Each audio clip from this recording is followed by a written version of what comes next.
All right, we are live with a great topic. I'm always saying it's a great topic. I think every topic I cover is a great topic, but this one definitely is a hot topic for today. Do weight loss drugs really work? We already got Joan in the chat room. Hey, Joan, thanks for joining in. And as always, anyone who's joining in doesn't want to be too shy, let us know where you're watching from. I always like to greet my viewers. And remember, this is an interactive live. So if you have questions as I go through a presentation on weight loss drugs, ask them. Ask them. This is the time to get your questions answered. Now, whether or not you are overweight, looking to lose weight, this is good information because all of us know someone who's struggling with weight loss that may be considering these weight loss drugs. And tonight we're going to go through, I would believe this is going to be probably a multi-part series. There's a lot to uncover when it comes to weight loss in general, weight loss drugs, especially the ones that are on market, Ozempic and Wegovy. So after watching tonight, share this live since it's going to be recorded and uploaded. Share it with your friends, family. So we're going to try to cover multiple things. So that's why I know this is going to take more than just one live session. Today, what I want to answer is mainly, do they work? How effective they are? How effective are weight loss drugs? Later on, we're going to talk about, of course, the side effects, short-term and long-term side effects. And if you're on these drugs, you might want to definitely calendar that event, because we're also going to talk about how, if you're on the drugs, how to mitigate or decrease some of these side effects. Okay.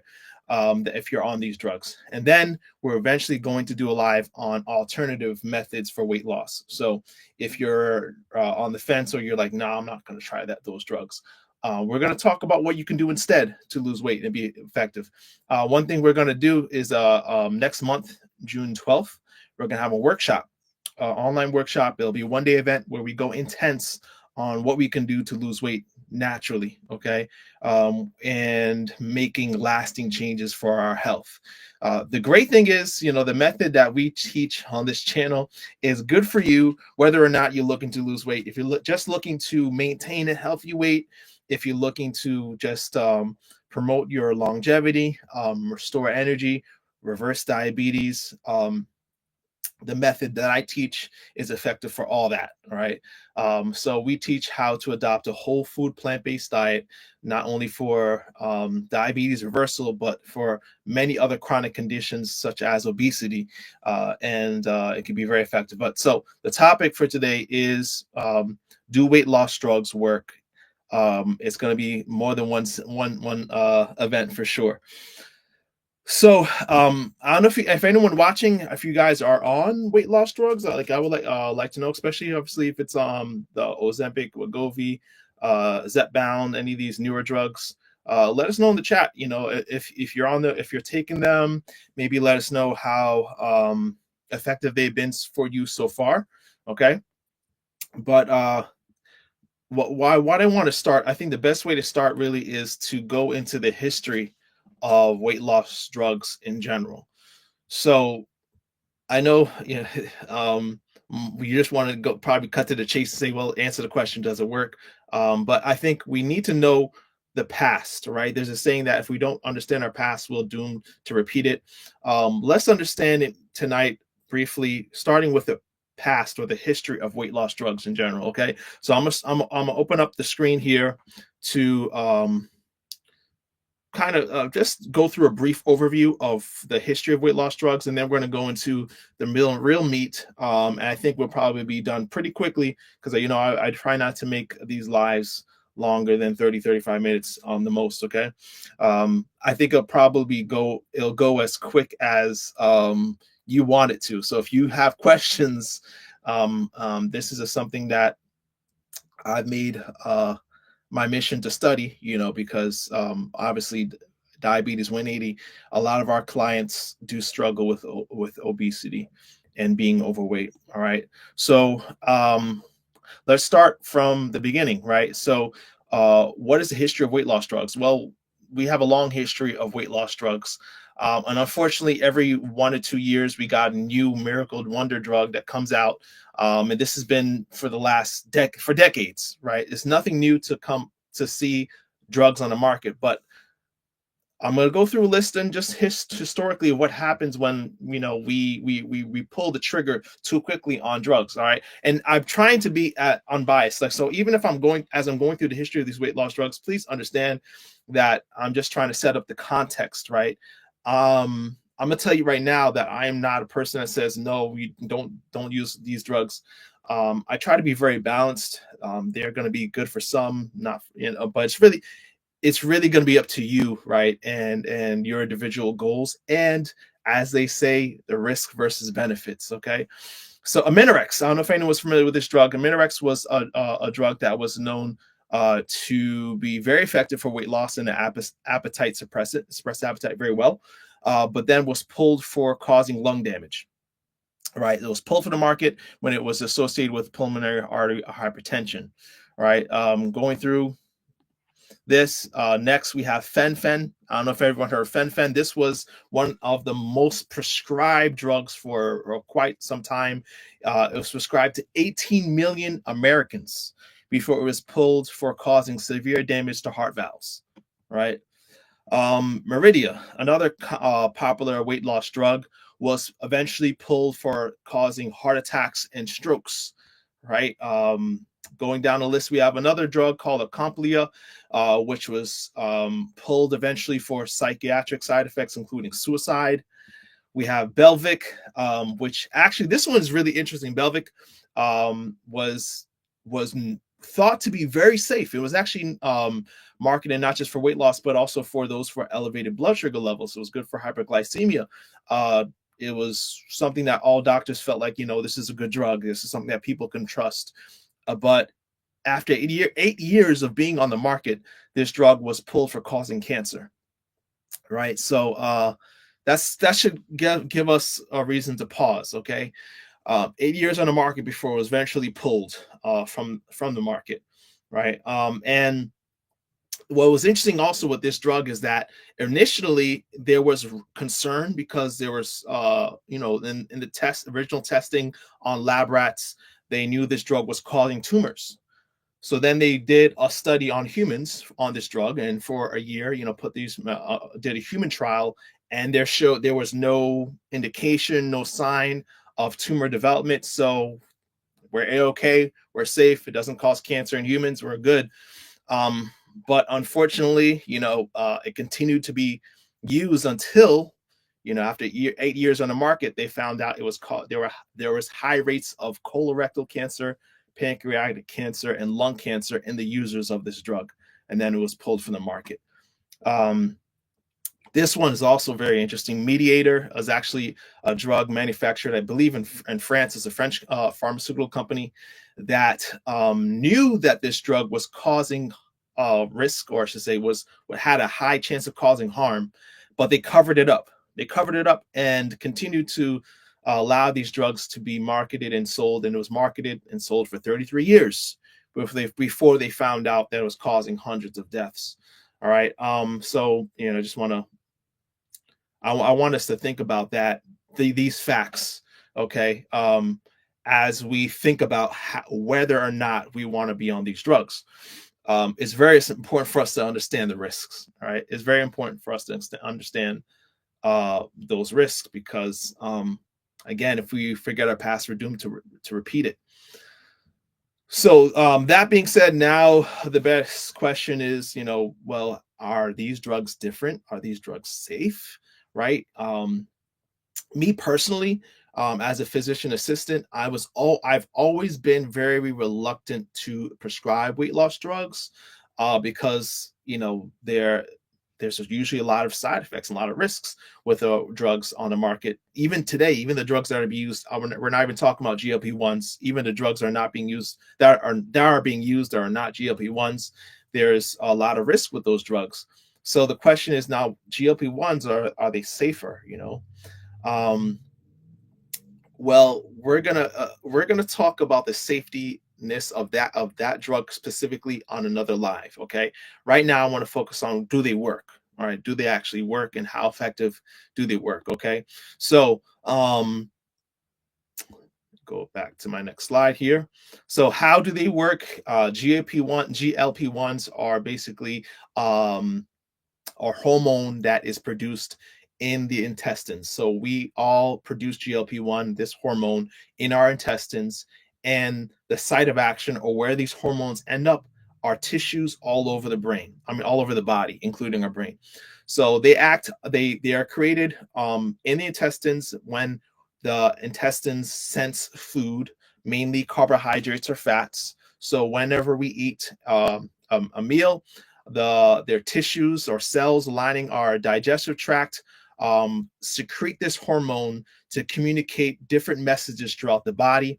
One of the main messages that makes this hormone effective is its ability to slow our appetite, telling our brain, hey, we're eating. There's food in our digestive tract. Slow down, buddy, right? We're working on food right now.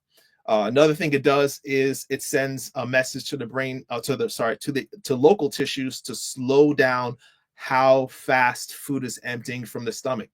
So food slows down, and as it moves through the digestive tract. You can imagine how this is actually a good thing for diabetics, right? Who want a gentle rise in their blood sugar levels and not a spike.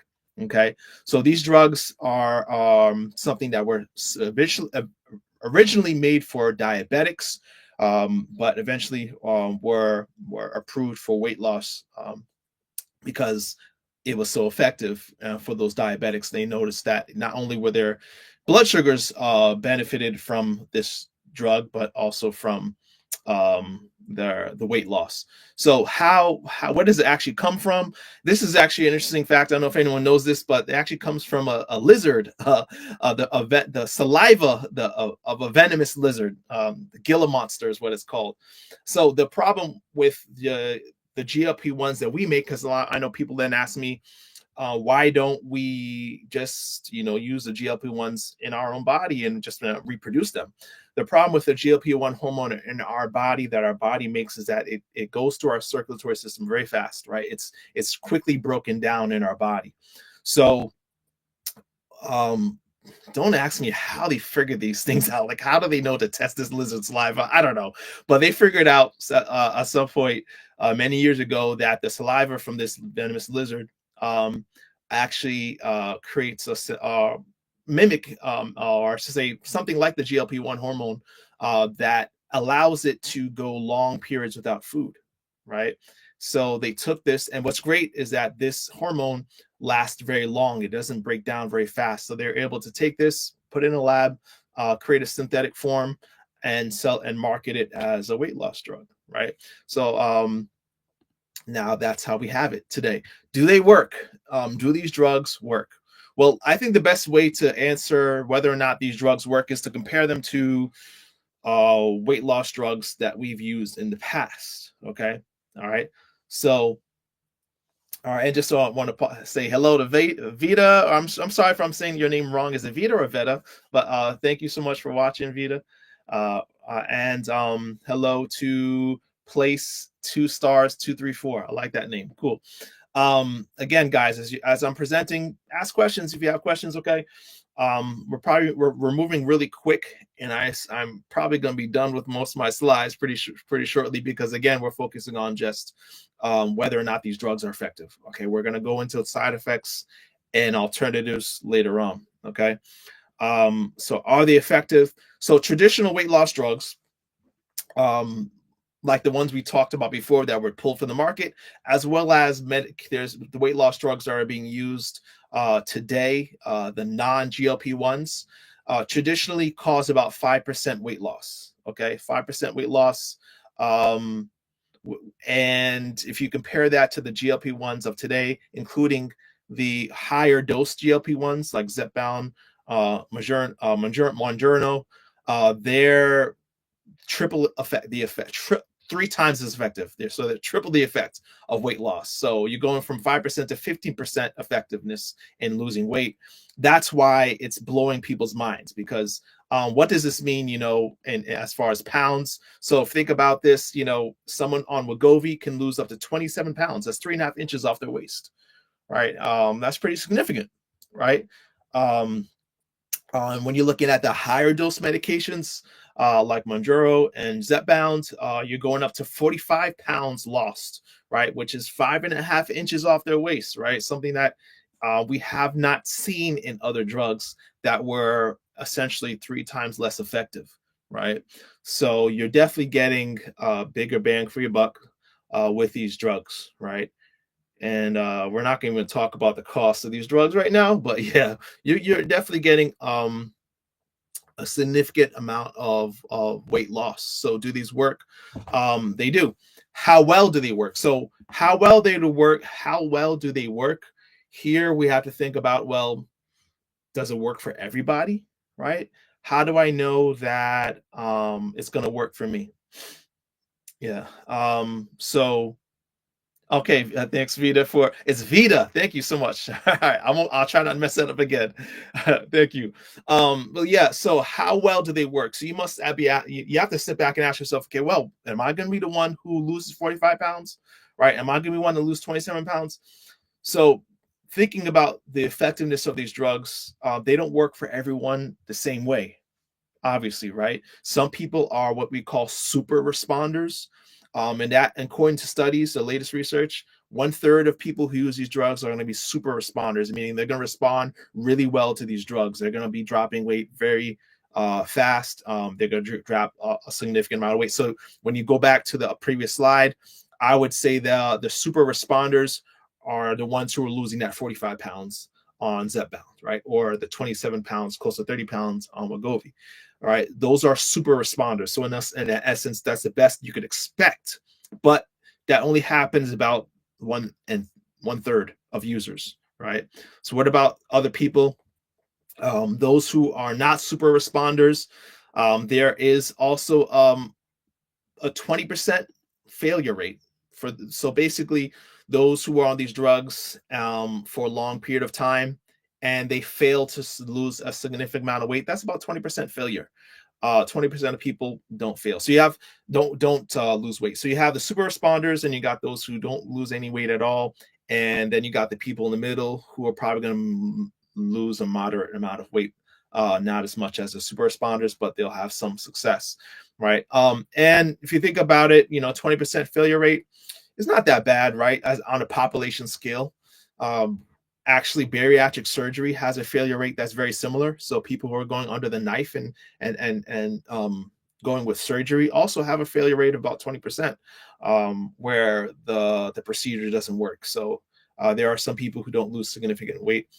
What's interesting too is actually studies show that there are some people who actually gain weight on these drugs. I haven't found the breakdown of percentage wise how many people gain weight there, but there are people who actually are on these drugs for up to a year and they actually gain weight. So I'm sure that's something that is not anywhere close to my majority, but there are a minority of people who will gain weight. So some people are super responders, some people will fail, 20%, and then you have the rest of the people in the middle who are losing somewhere. I would probably say 10% of their body weight. Okay. So that's something to consider. Next thing to consider is how long does it work, or I should say, how long do you have to stay on these drugs? How long do we have to stay on these drugs? Um, and let me see here. Before I answer that, I see Vita, you had a question or comment. Let me just read that there. Vita writes, my weight is not going down much, like 9 pounds in 2 months. But gold for A1C down 2 points. Good, awesome. And you're not using insulin. So that's good. And this is something great, that you can use this, for your diabetes, not just for weight loss, but for your diabetes. But yeah, there are a lot of people who are going to lose, probably, like I said, in the middle ground, not a significant amount of weight on these drugs, right? But I would say that you're probably on this drug pretty much.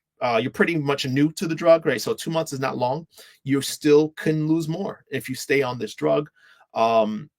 It actually will get its full effect on up until a year. So studies show, and this is I think the largest studies include somewhere around like 17,000 people, like over 4 years. So people who are on this drug for a very long time, they watch them up, they watch to see how effective it is, or how long it's effective.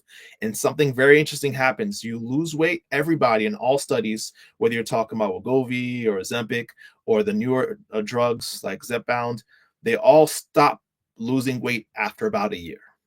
All right. So you can expect to lose weight up until maybe about a year. If you're looking at this graph, I think this graph is a little small. Let me try to see. There's a better one. Probably not. I thought I had a better one. Sorry if you can't see this. Let me see if I can make it bigger. Let's see. Maybe a little bigger here. So, yeah. So after about a year, and you can't see the marks here. Sorry. I'm trying to make sure that this is showing on. Let's see. Oh, I forgot to present myself on Instagram. So I was supposed to be live on Instagram too. Man, I'm just pressing live now. All right. So anyone watching on Instagram, hello. But yeah, the effectiveness stops around here, which is about the 1 year mark for all of these drugs and all the studies. Their same effect. It stops working after a year, which is very interesting, and we're gonna talk about that in a moment. One thing that also starts to plateau is the BMI. Okay. The BMI, or your body mass index. So this is really crazy to me. If you look at this chart, okay, the gray is the obese region. Okay. And the middle ground, the dark gray, the middle gray is overweight, and the white is normal weight, ideal body weight. Do you see something interesting with these drugs? And these are studies. These are studies on including the latest supposedly most effective drugs. They all start out obese and they end up obese. So that's interesting, right? So on these drugs, the vast majority of people who take these drugs for a year or more, they stop losing weight after a year. And if they continue taking the drug, they stay at that weight, a lower weight, right? They're not as obese, they're less obese, but they're still obese, essentially. So these drugs alone, how effective are they? Do they work? Well, if you weren't able to get, for sure, it does reduce your risk of complications at a higher BMI, right? But you still are at a somewhat high risk, right? Even if you're at the lower end of obese.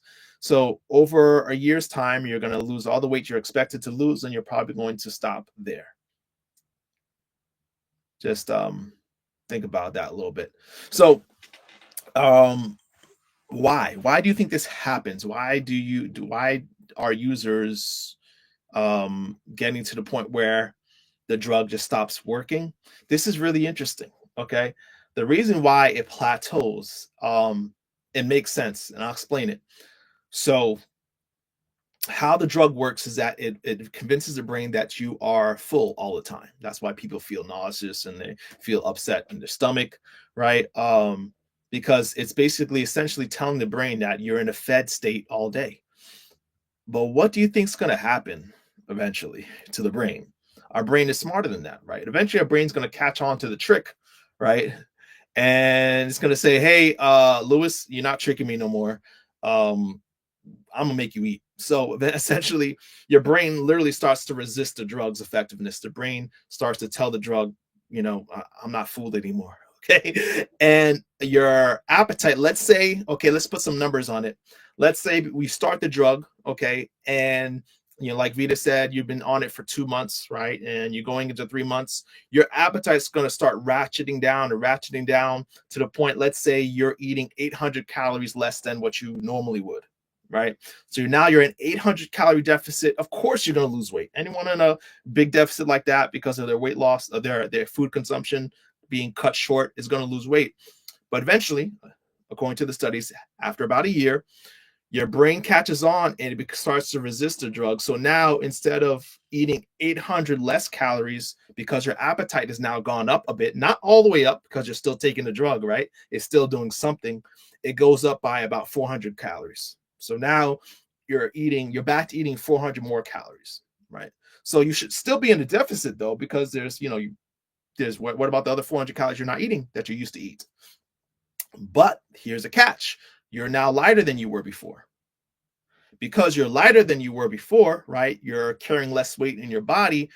Your body has about 400 calories less need, right, to survive. So your metabolic needs now are less, right? Your metabolism is now less in need of calories. So you ratchet down your calorie needs by 400 calories, and you're eating 400 more calories. You're now in a happy middle, maintaining your weight.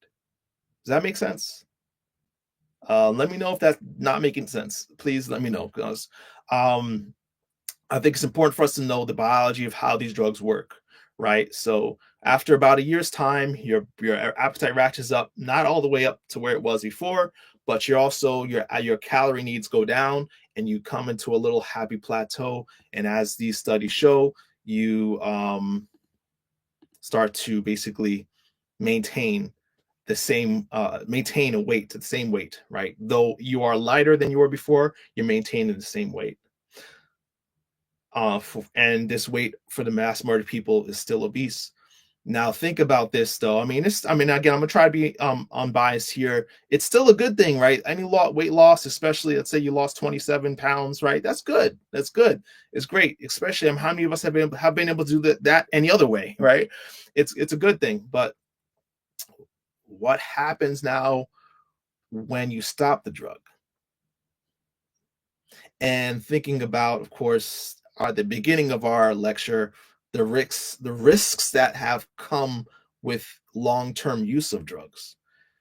Who does this truly benefit, to have a drug that keeps you obese, even if it's just marginally so, and you have to stay on it essentially for the rest of your life to stay in this range of not completely normal, but better than you were before? Maintaining. Who does it benefit other than the pharmaceutical company? All right. So, all right. I confess I can't be unbiased. All right? I'm definitely leaning one way or the other. All right. But obviously, as a physician assistant, I do have to confess I prescribe these drugs. I do, because there are some people who really are the food noise is loud, right? The food noise is unbearable, and you find yourself trying every method there is and failing, right? And so this drug comes in like a miracle pill, like a magic bullet, and is able to finally quiet the food noise enough for you to start to gain traction in your weight loss journey. Okay. But what I'm going to start encouraging us to do in the future lives is finding alternative ways to quiet the food noise. Because if we rely only on drugs, we are setting ourselves up for possible drastic results. We're going to talk about some of the side effects later. But yeah, weight loss does happen, but when you stop the drug, the weight loss not only stops, but of course it returns. So this is more studies here. I'll show you when people stop the drug, the weight loss comes back. This is a study comparing placebo to, continuing the drug. Those who are switched unknowingly to a placebo, in other words, stop at that point where the line is, they stop taking the drug and they give them placebo, the weight loss comes climbing right back. So the weight you lost comes climbing right back. So in other words, you regain the weight. And this is including the higher dose tirzepatide, Zepbound. Same thing happens when people stop the drug, they gain it right back. So I'm gonna leave it up to you, but I want to encourage you, if you are using these drugs, to make sure you have alternative methods to quiet the food noise, so that you don't need to be on these drugs forever, to just maintain the weight loss that you got over having it for a year.